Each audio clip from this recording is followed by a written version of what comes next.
व्यक्ति ने दीप लगाया हुआ है और अगर वो कुंवारी अवस्था में है तो अकेला शरीर का कष्ट भोगता है, और अगर उसकी शादी हो गई होती है तो पति और पत्नी दोनों को शरीर का कष्ट भोगना पड़ता है। हेलो दोस्तों, सभी को ओम नमः शिवाय, श्री शिवाय नमस्तुभ्यम। जैसा कि हम सब दोस्तों हर जगह पूजा पाठ करते हैं तो हम लोग दिया ज़रूर जलाते हैं। तो हमें दिया जलाते वक्त किन किन बातों का ध्यान रखना चाहिए, क्या क्या हमारे लिए आवश्यक है, वो आज इस वीडियो में श्री पंडित प्रदीप जी मिश्रा के मुख से आप सुनेंगे। और अगर हम गलत तरीके से दिया जलाते हैं दोस्तों तो हमारे ज़िंदगी में दुख और कष्ट प्रवेश कर जाती है। तो आप इस वीडियो में बताए गए विधि के अनुसार आप दिया जलाइएगा तो आपके ज़िंदगी में से दुख और दरिद्रता कष्ट आपके हमेशा के लिए दूर हो जाएंगे, ये मेरा पूर्ण विश्वास है। और दोस्तों ऐसे ही अच्छे अच्छे उपाय को सुनने के लिए, जानने के लिए आप हमारे चैनल को लाइक करिएगा, सब्सक्राइब करिएगा और अपने दोस्तों के साथ ज़रूर से ज़रूर शेयर कीजिएगा। और आप इस वीडियो में बताए गए विधि का अगर प्रयोग करते हैं तो आपको क्या फ़ायदा हुआ, आपको क्या इससे लाभ हुआ, वो आप कमेंट में ज़रूर से ज़रूर बताइएगा। और कमेंट में महादेव जी का नाम ज़रूर से ज़रूर लिखिएगा। थैंक यू दोस्तों। भगवान के मंदिर तो जाते ही नहीं है,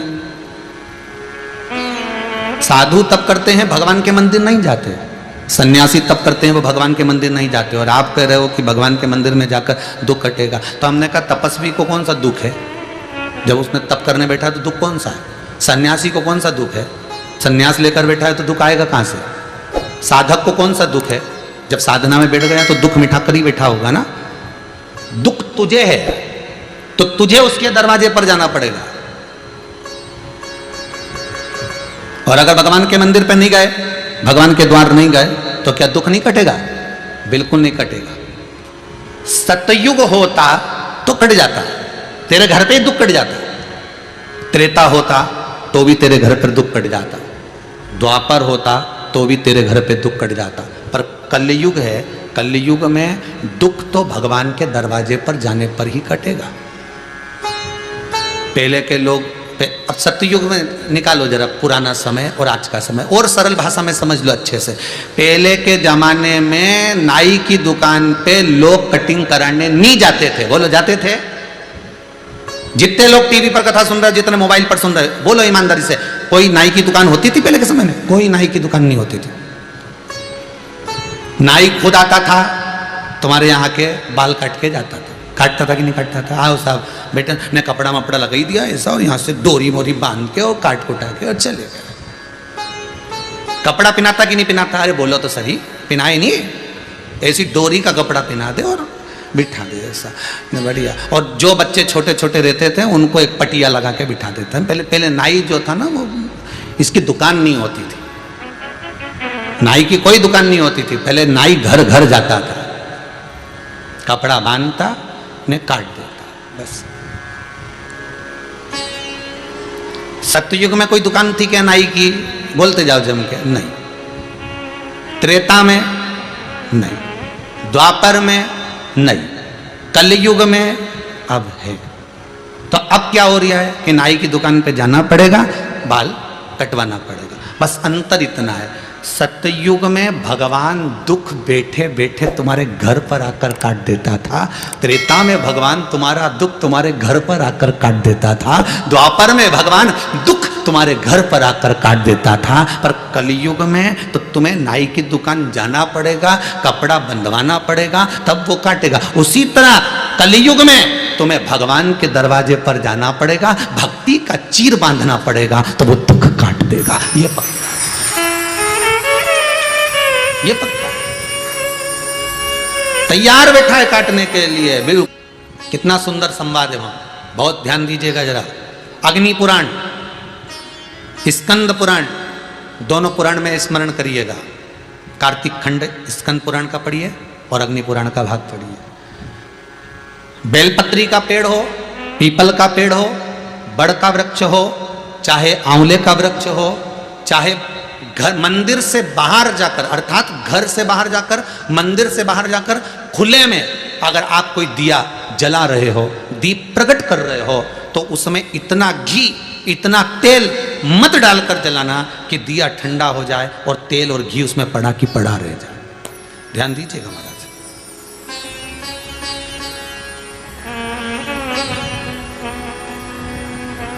कई बार आपके साथ में भी हुआ होगा, आप दशा माता की पूजन करने गए हो, या पीपल की पूजन करने गए हो, या वृक्ष की पूजन करने गए, आंवले की पूजन करने गए, बेलपत्री का पूजन करने गए। तुमने तो दिए में घी डाल लिया ज़्यादा, बत्ती भी लगा दी तुमने, और इस भाव से लगाई कि जलेगा थोड़ी देर तक, और मालूम पड़े तुम्हारी पूजन हुई, हवा का वेग आया, दिया ठंडा हो गया और उसमें घी पड़ा रह गया, उसमें तेल पड़ा रह गया।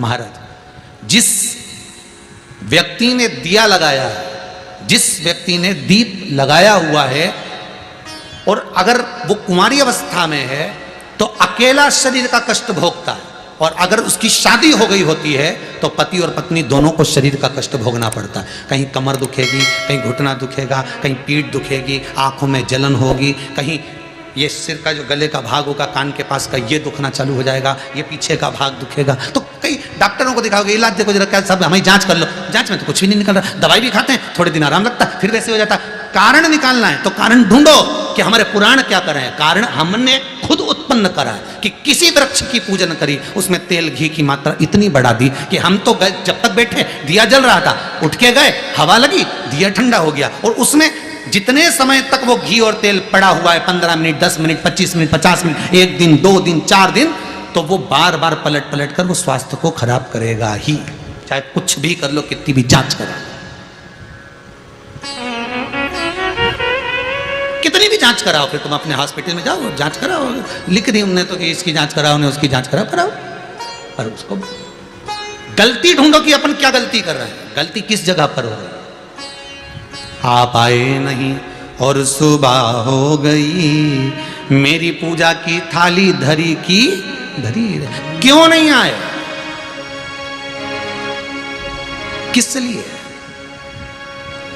इसलिए नियम है, मंदिर के अंदर जो दिया लगता है वो भरा हुआ लगता है। कैसा लगता है? भरा हुआ लगाइए, क्योंकि इसमें हवा नहीं लगेगी, वो पूरा जलेगा, जितनी देर तक जलेगा उतनी देर तक सुख समृद्धि शांति देता है। बाहर जो दिया लगाया जाता है, बत्ती को केवल भिंगो कर रखिए, या आप जितनी देर परिक्रमा कर रहे हैं, पूजन कर रहे हैं, उतनी देर घी की कटोरी साथ लेकर जाओ, उतना सा घी डाल दो जितनी जरूरत पड़े। पर तुम तो इतने समझदार कि पहले से घर में से दिया भर के चलो, तुम तो इतने समझदार कि घर से दिया भर के चलो, कटोरी में कौन ले जाए, सास के काय को ले जा रही है, कटोरी में भर के रहने दे, दिया भर ले एक बार का, लगा देंगे, लग देंगे, चलेगा जब तक चलेगा, अपन आ भी जाएंगे तो चलते रहेगा, जलते क्या रहेगा, हवा का वेग आएगा, बुझा देगा, ठंडा कर देगा, ठंडा करा, घी पड़ा रहेगा, तुम्हें कष्ट प्रदान करेगा।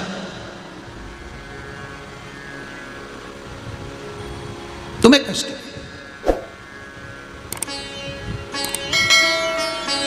तुम्हें रोग प्रदान करेगा, दुख।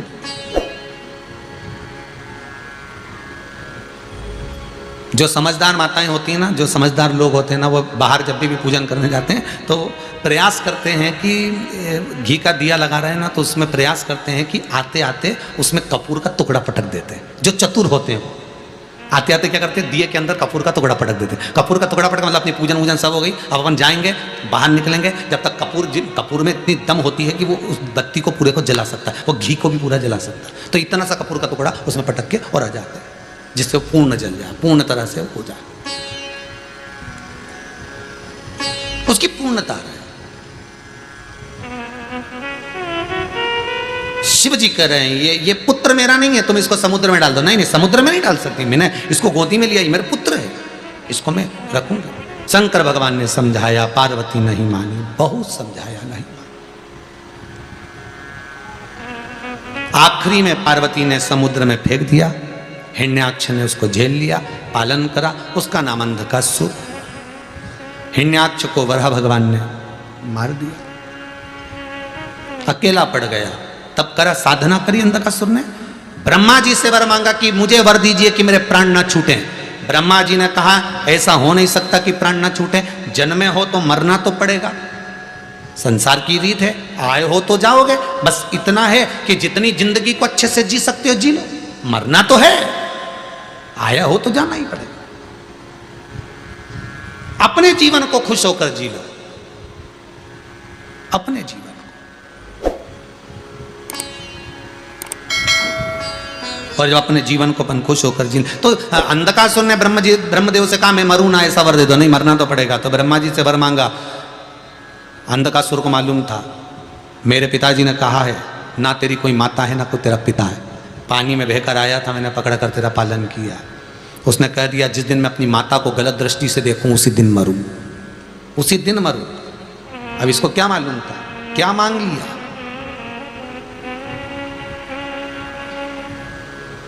मांगने का भी तरीका होता है भगवान से कि हम क्या मांग रहे हैं। एक व्यक्ति, दो व्यक्ति थे, दो मित्र, दोनों भगवान शंकर के पास गए, भोलेनाथ जी कृपा कर दो। शंकर जी ने कहा मांगो क्या चाहिए।